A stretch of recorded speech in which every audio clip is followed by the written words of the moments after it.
What's up, Alejandro? Demo video for your second and final saber before I ship these off. This is your 7 chambers SKIG. Just got this done this morning. This installed the Proffie B2. It's got a 2-button setup, so your front switch here will be your activation, and then your back switch will be your auxiliary. You've got Shtok B3 NPXLs in there. I'm trying to get it in the light. There you go. You can kind of see it right there. And then there's a real quartz crystal in there that I cracked for light refraction. And then I've got a clear, this is a clear resin printed crystal holder that I put in here. I left it clear for some added shine through. And then that brass rod for the chamber rod is by Phil Guinness. I bought this off his Etsy shop from Caluminium Customs. He had a lot of 4. I bought those, and I like to use these for the SKIG. But he makes these now specifically for the SKIG. Then they have threading on them. They're really cool. But I thought this one was really cool as well. To get to everything, you just want to unscrew the handle. So we'll do that. And then here is your chassis. So you can see I got a little bit of force lightning coming off here that I like to do. Force lightning over here too, but it does say Solo Sabers over here in Arabesh for me. And then it's a removable battery setup, so spring side your negative. There's your Proffie board. So same as on your Crimson Lord, this is just a press fit down into the shelf. So when you want to get to your SD card, you will need to pop your board up like that, do what you want to do, and then snap it back down into place. There's a copy of your config file on this SD card, and I think I forgot to mention it, but on your Crimson Lord there are copies of your config files on each of those SD cards as well. What else we got here? 28mm Smuggler's Outpost Elite speaker, and then I did wire up this crystal chamber independently from your main blade, so you can program it separately to do whatever you want.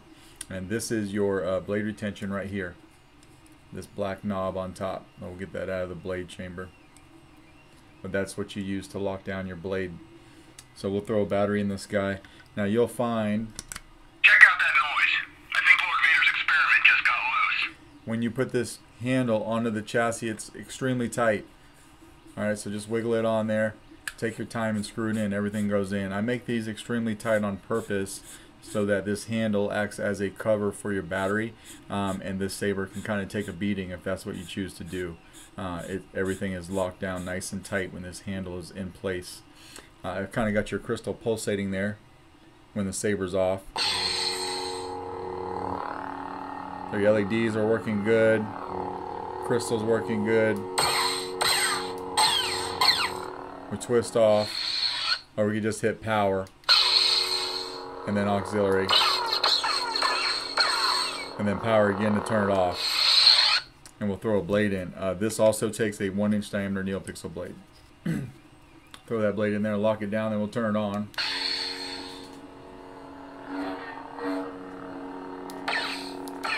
So I'm just tapping auxiliary for blaster deflex, hitting the saber or the blade for blade lockup that you can see right here, and you'll see that in your crystal as well until you pull away from it.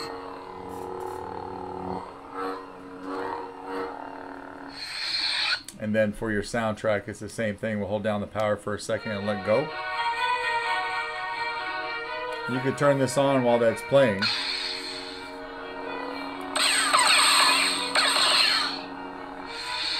And then do the same thing to turn it off. Hold it down for a second and let go. Now, I also left all of the stock fonts on here for you. So to change sound fonts, just hit the auxiliary button. But when you get to your stock fonts, the crystal will just match the blade. They're like a turquoise crystal and a turquoise blade.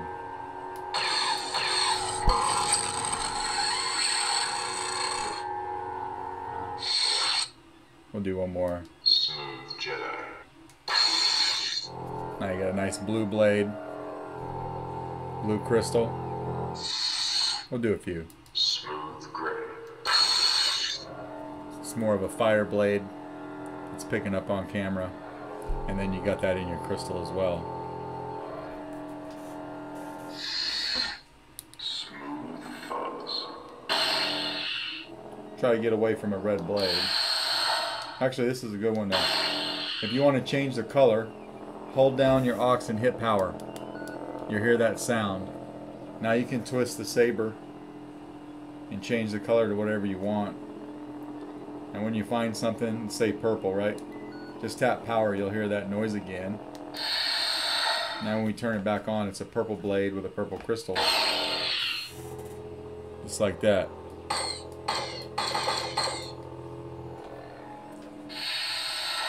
And we'll take the blade out and go through taking the battery out as well. So I just want to unscrew the handle like this, just like we did to put it in. Handle comes right off, and then come over here from the positive side by your speaker again. You should be able to pop it out with your finger just like that. So yeah, that is that's your Star Killer. Let me know if you got any questions. If not, both of these sabers will go out in the mail to you tomorrow. All right, thanks, man.